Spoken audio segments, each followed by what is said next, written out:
Hello and welcome back to Up the Villa podcast. If you are new to our channel, subscribe, drop this episode a like, and most importantly, comment your thoughts in the comment section down below. So on this episode, you can see from the title why Paulo Dybala is perfect for Aston Villa, but something that is perfect already on this episode is my A6 top. This is absolutely wonderful, majestic. What a top this is. Absolutely sensational. Sensational clubber on this podcast at the minute. You'll see some of my jacket shirts that I've been wearing on this channel. So yeah, top clubber. Here we go. So why is Paulo Dybala perfect for Aston Villa? We're going to get into it and we're going to go in depth of why I think Dybala would be absolutely unreal for Aston Villa. But why am I talking about it? Why am I bringing this to our attention? Because it's the transfer window and we know that Aston Villa are actively looking for a forward, striker, winger, attacking player. And when I saw this tweet drop from Fabrizio, you know that I've got Frimpong on my mind, but a little chink at the back of my head thought, Dybala, he would fit so well with what we need. So Romano have tweeted the release clause into Dybala's Roma contract, 12 million euros release clause active now until January 15th. 12 million release clause valid from the 1st of July to the 31st of July. So that's going to be in the summer's window. If Italian clubs trigger release clause, decision is up to Roma. If the club from abroad trigger the release clause, the decision is up to Paulo. Right. So we're now thinking, how can we entice Paulo if the decision is his to come to Aston Villa? World Cup winning goalkeeper, played with Paulo Dybala at the World Cup. Both have won the World Cup. Both have played with Emi Buendia on international duty, I would imagine. So, Agent Emi can entice Mr. Dybala to Aston Villa. So, yeah, I think it would be a brilliant signing for Aston Villa. And it's one that I see a lot of positives with. First and foremost, why do I feel like Dybala would be perfect for Aston Villa? Well, if you take a look at our current system, maybe we go with the cash at right back, but we've gone Conte here. We've got a double pivot. We've got two players in front of that double pivot in McGinn and Bailey. Now, where would Dybala fit in? We know we're starting with Watkins, but Dybala is actively a striker.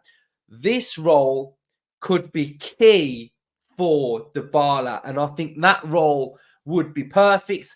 But also, this role would be perfect as well. And I just think he's a fantastic striker. If I look at what Villa currently need in a striker, we all know that Aston Villa's main striker is Ollie Watkins. He's our talisman. He is the striker we need. And there's a lot of clubs that are actively looking for a striker. Chelsea, Arsenal. But ours is different. Arsenal, Chelsea, United, they're looking for a first choice number 9 to lead the line, 38 games a season, to fire them into Champions League, get Chelsea from mid-table to 10th maybe, or wherever. So they're looking for something that we already have, in the sense of we've got our striker, we've got our goal scorer. He's going on this season to be looking like he's going to get 20 goals this season, Ollie Watkins. So what Villa are after is something completely different. We're after a sort of second striker that could potentially play alongside Watkins in that role I've just showed you. We know that Diaby dropping a bit deeper, and number 10 sort of going into midfield. That is the role of sort of the Diaby position, shall we say. So he would be perfect for that area. And I just think it suits where we're trying to go, because we're not after a first choice striker. We're after that one that's going to tie us and knit it all together. So, I think it gives us added options. Whereas if you're looking at what we're trying to do as a squad, we're trying to compete on like Premier League, Europa Conference League, FA Cup, Carabao Cups. We're trying to compete on all fronts now. And Ollie Watkins can't play every single game, in my opinion. Potentially Premier League games, yes. But all the other games in between, I don't think he can do. And we need that player that can come into the side and play, but still pose a great threat. Be a player that we fully believe in. I'm not saying we don't believe in Duran, but having that quality player. And the other side of things is he would know his role. Like a couple of weeks ago, I spoke about Gerard Moreno potentially coming in and what his role of having European experience, being able to know his role. And I think that's so important. And I think somebody like a Dybala would be able to fit perfectly for what we need. I think he's the perfect player for where we are and what we need and what we're asking of a player to come in and do. I don't think we're asking for a player to come in and take Ollie Watkins' spot and because it's just not going to happen, in my opinion. It is not going to happen. But that next striker has to be able to come in and help. And if he plays 30 minutes in the Premier League, etc., game on game, then that's where I am perfectly with the striker situation. And somebody like Dybala, like, he just knows where the back of the net is. He's scored over 100 goals in Serie A. His finishing is unbelievable. His power, he can score an array of goals. He can go to the back post and score a tap-in. He can make his own goal on the edge of the box. He can score volleys. He can score penalties. He can take free kicks.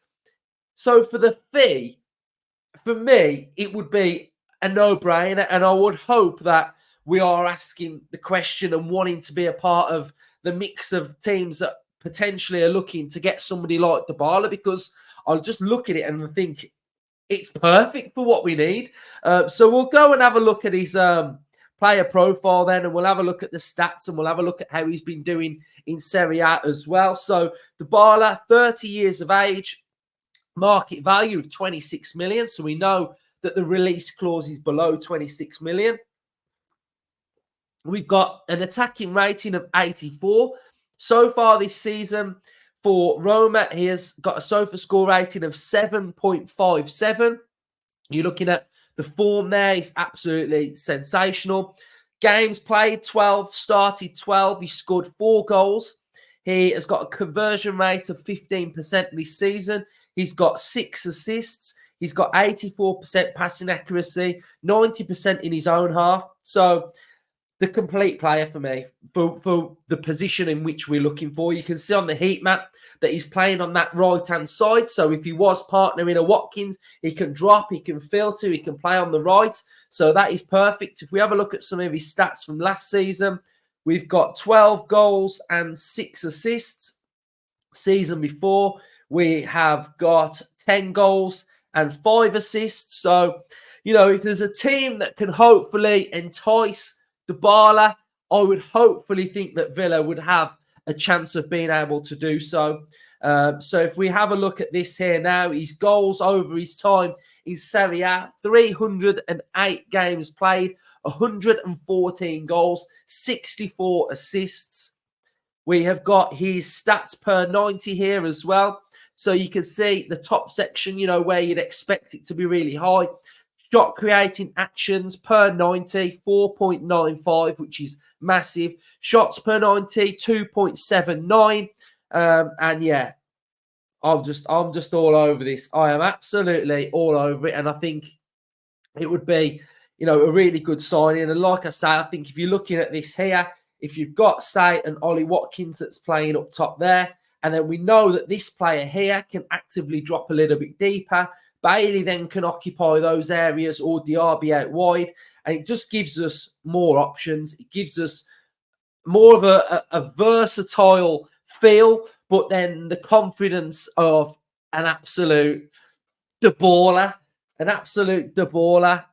so yeah, so I'm all over it. So some other transfer news we have got, which hasn't really got me as excited as me creating this little vibe or the Fring Pong or even Acuna, is Felipe Anderson from Lazio potentially coming to Aston Villa. Sky Sports spoke about it yesterday. That's where this rumour's coming from. And I've got to say, I'm not that impressed with it, to be fair. The rumour was that he is a free in the summer, so clubs can now talk to him in January. And Sky Sports have linked Aston Villa with Felipe Anderson. And, a little, you could potentially say, if we have a look at some of his stats now, that, his earlier career, he was getting 4 goals and 9 assists. And, his numbers used to be really good. Dybala's numbers used to be really good. But I just feel like with Felipe Anderson that his overall game is nothing compared to what it was 4 or 5 years ago, where Dybala is still a finisher. He knows where the back of the net is. And for everything that I've mentioned about Dybala and, his potential role, and I'm talking about any striker that's coming in as well when I'm talking about Dybala, like knowing the role. But, for someone like Anderson, who's predominantly playing on like the right-hand side or the left-hand side for Lazio, is that he's just not as good as what he was 4 or 5 years ago. He's been in the Premier League. Yes, he would be free. We've seen that we've been able to work these markets really well with Tielemans. It's fantastic. And I know Emery can improve players, but I just think this one, I'm looking at certain positions for Villa and thinking, in next season, if we've got in the Champions League, we're going to be looking like sky high at some of these players, like Rafael Leao or something, So those are the types of players that I'd have my eye on. But yeah, I think Anderson, he's probably a decent player, but not for me. As a Villa fan and a Villa ambitious fan, I don't really think this one would make any sense to me whatsoever. So yeah, I'm just not really. I'm just not feeling it. I don't see a way that, we've heard Emery speaking about that players will only come in who improve the team. And does he come in and improve it? I really don't think he does. So that one I'm unsure of. We've got some more news coming out from Italy of Duran. And you got to take some of these paraphrases with a pinch of salt, that Duran is pushing for a move to AC Milan. Apparently, Duran wants the move. So who knows? I don't know whether we can read too much into it, but that was the rumor coming out. I think it was last night of Duran and wanting that AC Milan move. So there's still some noise around Duran and AC Milan. So we've just got to go from there really and see how that one pans out. But I think until we bring a forward in, or any type of forward, we can't really entertain any chat of Duran leaving really. So a little bit of a different episode from me. I wanted to talk about the striker options. I want to talk about players that I think can improve Villa, and I think Dybala would be one of those players that, if he's on a 2-year deal or something, he could potentially improve us. So Villa fans, let me know in the comment section down below what your thoughts are. Thank you, everybody, for your support recently. It's been absolutely massive. So, yeah, shout out to you all. Up the Villa.